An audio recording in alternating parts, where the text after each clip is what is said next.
nggak sih kalian lagi scroll TikTok, terus kalian lihat ada akun yang lagi live shopping, terus kalian tonton tuh live-nya. Awalnya sih cuma niat nonton doang ya, tiba-tiba kalian udah klik check out barang aja, tiba-tiba 3 barang udah siap dikirim tuh. Nggak sadar keranjangnya udah 99 plus aja. Tenang aja, kalian nggak sendiri kok. Ini udah menjadi kebiasaan umum yang terjadi baru-baru ini dan pada zaman sekarang. Masalahnya itu bukan soal kalian butuh atau nggak butuh barang itu ya, tapi soal timing dan suasana dari saat itu. Kita sering sekali terjebak dalam momen mumpung lagi live, mumpung lagi rame, mumpung lagi diskon, mumpung lagi viral, dan lain sebagainya. Apalagi kalau penjualnya nambah kalimat kayak, promo ini berlaku cuma pas aku live aja ya, dan aku live-nya bentar lagi. Padahal sebenarnya dia live-nya tuh sampai subuh. Otomatis kita jadi panik dong, merasa kita harus cepat untuk ambil keputusan. Dan pada akhirnya kita beli tanpa mikir panjang. Halo semuanya, perkenalkan saya Hanifah Mirina Syafutri. Pada kali ini saya akan membahas lebih dalam mengenai live shopping and the culture of impulsive buying. Lebih dari itu, kita akan bahas kenapa itu bisa terjadi, siapa yang paling rentan, dan bagaimana sih kita bisa tetap sadar di tengah budaya belanja yang cepat ini. Jadi live shopping sekarang itu sebenarnya bukan sekedar jualan aja, tapi it becomes a show. Dia sudah menjadi pertunjukan.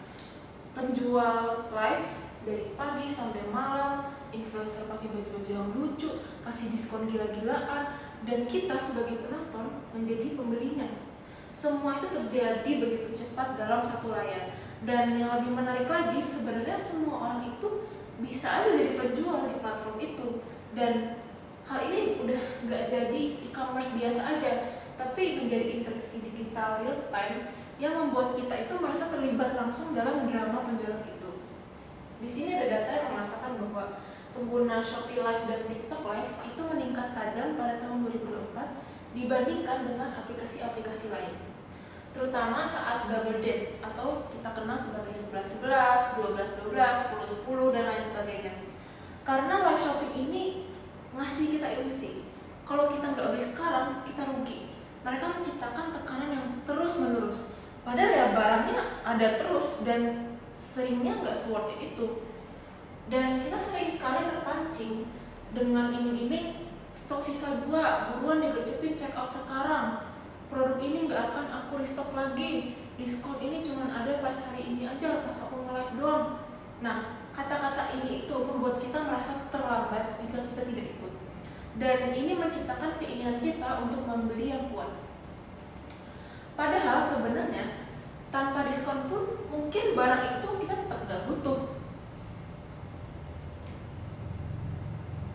Nah, sebenarnya impulsive buying itu apa sih? Jadi impulsive buying itu bukan tentang barangnya ya, tapi tentang emosi manusia. Tentang keputusan cepat kita untuk merasa ingin, bukan karena kita butuh. Contohnya ya, kita lagi lihat di TikTok orang pakai outfit lucu, terus kita buru-buru klik beli di keranjang kuningnya. Padahal sebenarnya besok kita lupa kita punya baju itu loh.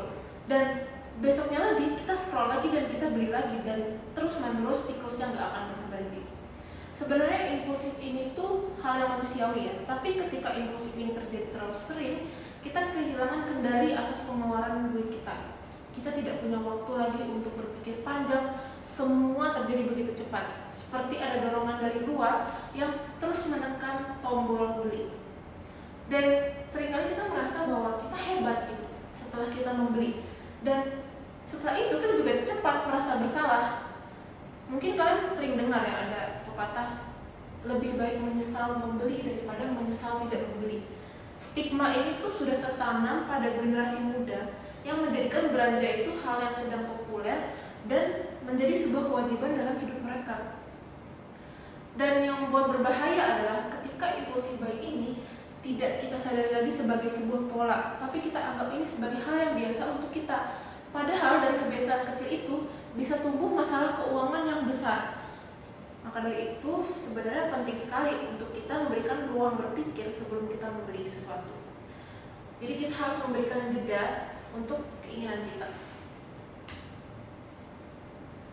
Nah, jadi kita coba bahas sedikit tentang sisi ilmiahnya ya. Saat kita klik beli, otak kita tuh melepaskan yang namanya hormon senang atau hormon dopamin. Tapi sebenarnya yang membuat kita ketagihan itu bukan barangnya, tapi sensasi kita berburu dan berhasil mendapatkan diskon itu.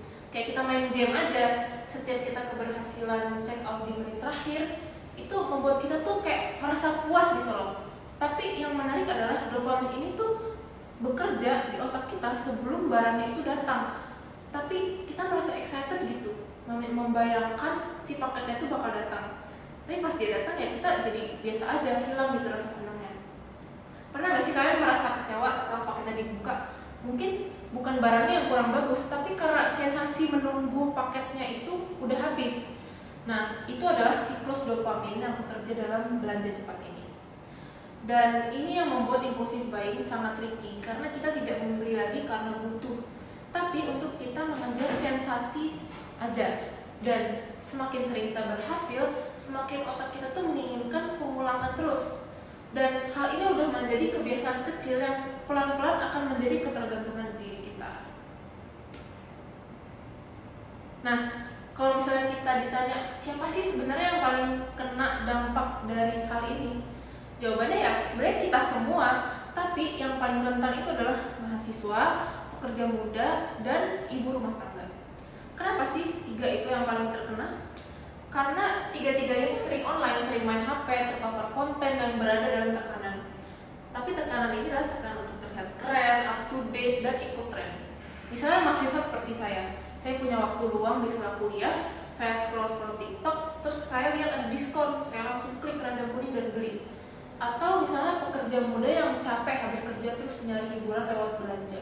Mungkin bisa kita bilang healing ya, tapi kadang-kadang itu jadi hurting karena dompet kita jadi bolong. Dan ada juga ibu rumah tangga yang mungkin jenuh di rumah dan menjadikan live shopping itu sebagai distraksi dan hiburan harian mereka. Lalu yang lebih memprihatinkan adalah kelompok ini juga seringkali belum memiliki kontrol keuangan yang kuat. Mereka tergoda karena ingin merasa memiliki atau sekedar mengisi kekosongan waktu mereka. Nah, terlepas dari tiga kelompok itu, kita semua tuh menjadi target empuk dari sistem belanja yang dirancang untuk membuat kita itu merasa seperti kurang gitu, dan terus ingin tambah dan terus ingin belanja. Nah, jadi budaya pamer barang ini dan haul video, unboxing paket menjadikan hal itu jadi hal yang dirayakan di sosial media.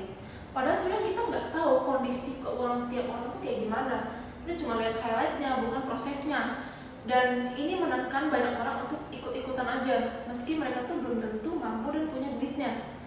Dan dunia TikTok ini menjadi pancingan visual yang membuat kita tuh lupa akan realita kondisi keuangan kita sendiri.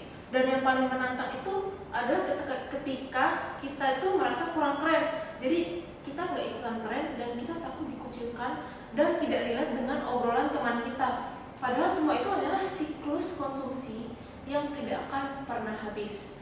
Dan ini menjadikan belanja itu sebagai identitas lagi, tapi bukan kebutuhan.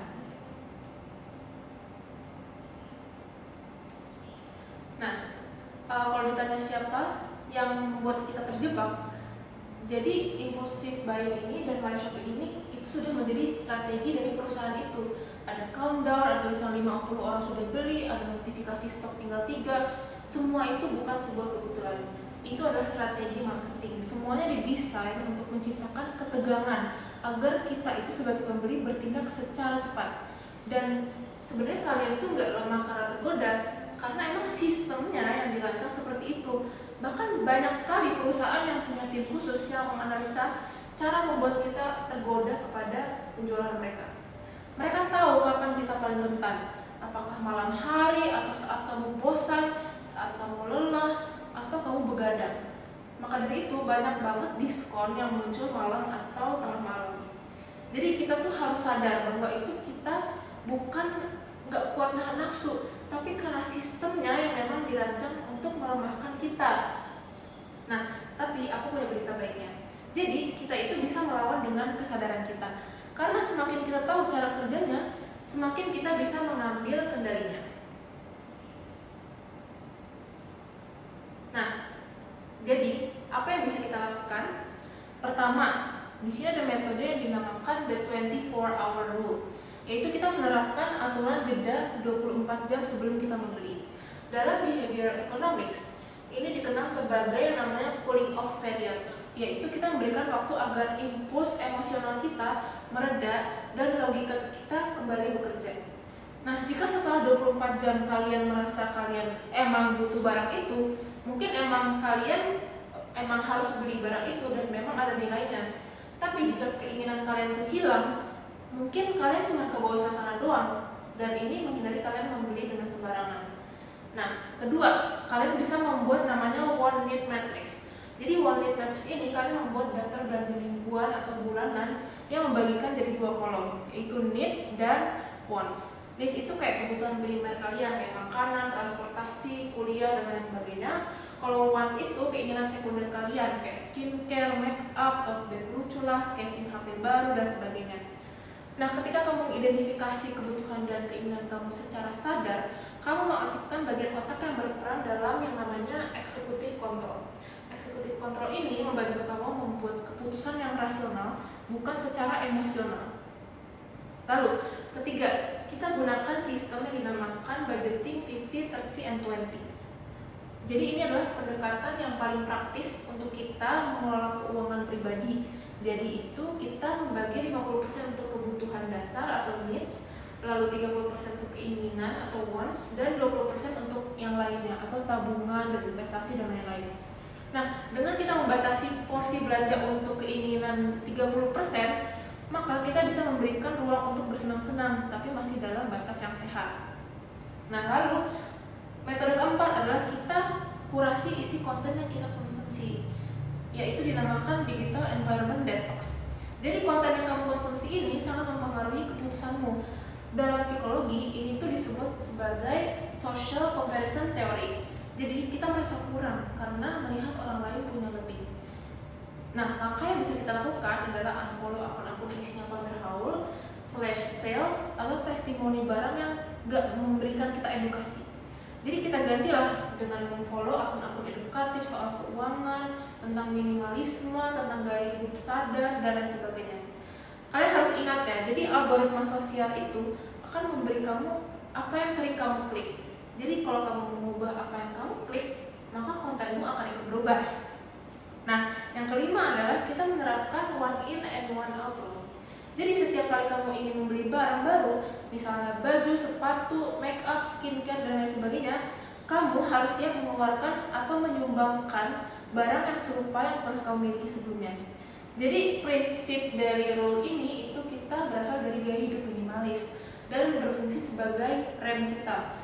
Jadi kalau kamu tidak punya, kamu ingin menambah barang, kamu juga harus bisa melepas. Dan ini juga melatih kita untuk lebih selektif dan sadar dalam membeli barang. Jadi pertanyaannya bukan hanya mau beli apa, tapi juga kalian siap kehilangan apa. Nah, dunia gak akan berhenti kasih kita promo. Notifikasi diskon juga akan terus-menerus muncul di aplikasi kita. Tapi kita bisa kok lebih sadar, dan kita bisa belajar untuk gak buru-buru ambil keputusan.